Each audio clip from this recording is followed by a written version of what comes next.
Lagi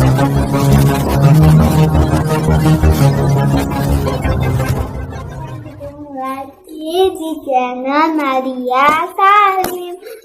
Ini sebelum mulai kita juga tekan tombol subscribe-nya, lonceng, sama like-nya.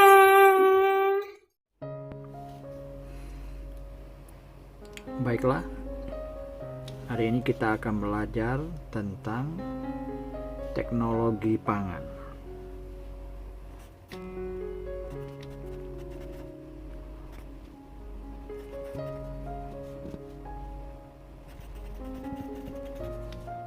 Nah, mungkin adik-adik akan bertanya, apa itu yang dimaksud dengan teknologi pangan?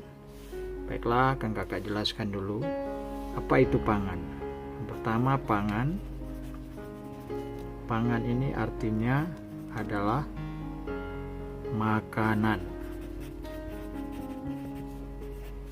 Nah, sedangkan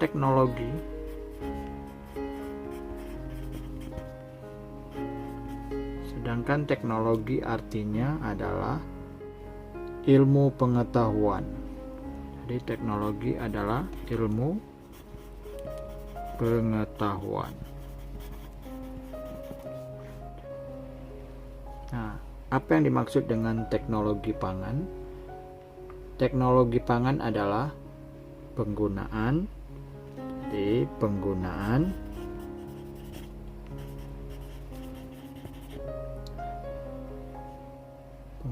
ilmu pengetahuan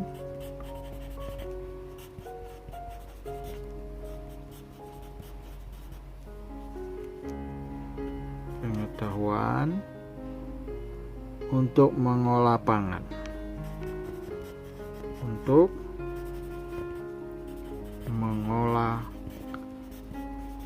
pangan. Jadi itulah yang dimaksud dengan teknologi pangan.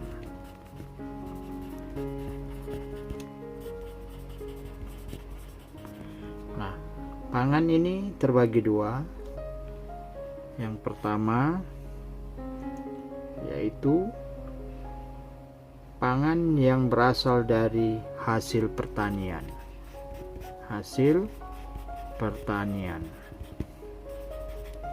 Pangan hasil pertanian ini sangat banyak karena kita Indonesia ini hasil buminya sangat banyak sekali. Jadi contoh hasil pertanian itu seperti kacang kedelai, kemudian kacang hijau,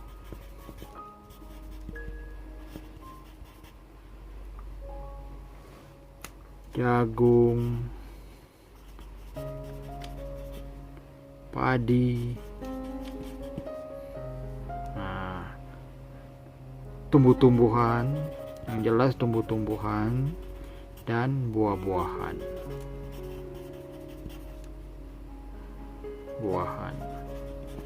Baik itu tumbuhan yang contohnya sayur-sayuran seperti sayur sawi, kacang panjang, bayam, wortel. Nah, sedangkan buah-buahan seperti pepaya, jeruk, apel, dan banyak sekali. Itu hasil pertanian. Yang kedua, pangan ini adalah hasil peternakan.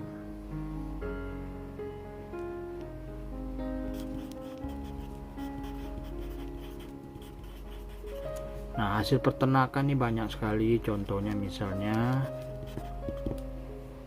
ikan, baik itu ikan air laut, ikan air darat seperti lele.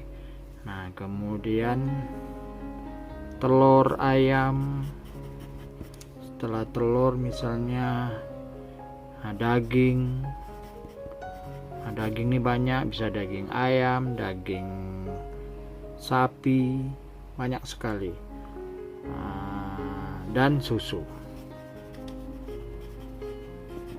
satu contoh hasil peternakan. Banyak sekali hasil peternakan itu, bisa udang air tawar, udang air laut, banyak sekali.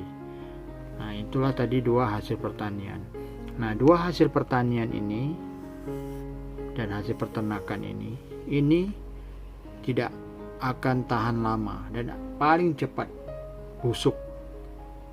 Misalnya tempe, kemudian ya kacang hijau, tumbuh-tumbuhan bobon ini paling cepat busuk.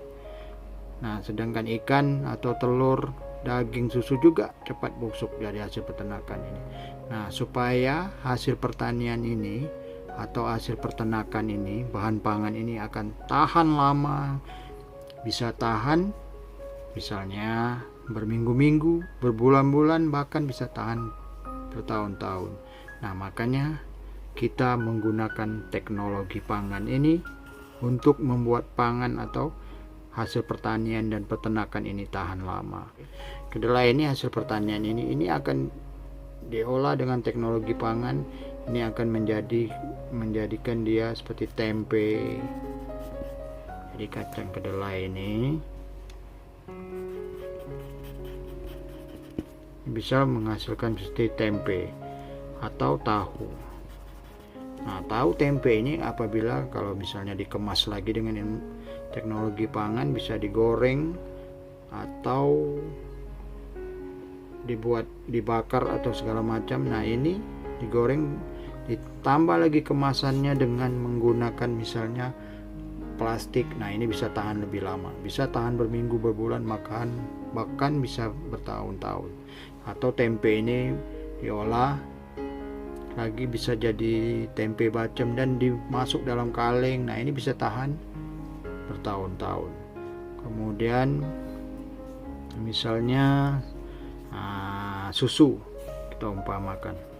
Nah, susu ini kalau diolah bisa dia untuk tahan lama dengan teknologi pangan ini, nah ini susu ini bisa jadi mentega, setelah mentega bisa jadi keju. Nah, atau bisa jadi susu bubuk.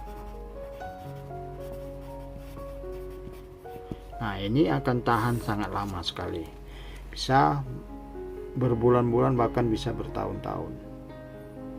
Nah, contoh apalagi misalnya buah-buahan ini, supaya buah itu tahan, jadikan misalnya manisan, dimasuk di dalam kemasan atau di dalam kaleng, ini bisa tahan bertahun-tahun. Sayur diasinkan atau dijadikan manisan, nah itu dikemas dalam kaleng, bisa tahan bertahun-tahun. Banyak sekali. Misalnya jagung ini masuk dalam kaleng, nah ini bisa jadi tahan bertahun-tahun. Kemudian ikan dijadikan, misalnya ikan sarden dijadikan dalam kaleng yang kita sering makan, ikan sarden, nah ini bisa tahan lama. Kemudian telur bebek kadang-kadang dijadikan telur asin, bisa tahan lama. Daging dikemas dalam kaleng bisa tahan lama. Nah, itulah salah satu yang dimaksud dengan teknologi pangan. Semoga bermanfaat untuk kita semua. Tekan tombol subscribe-nya, lonceng, sama like-nya.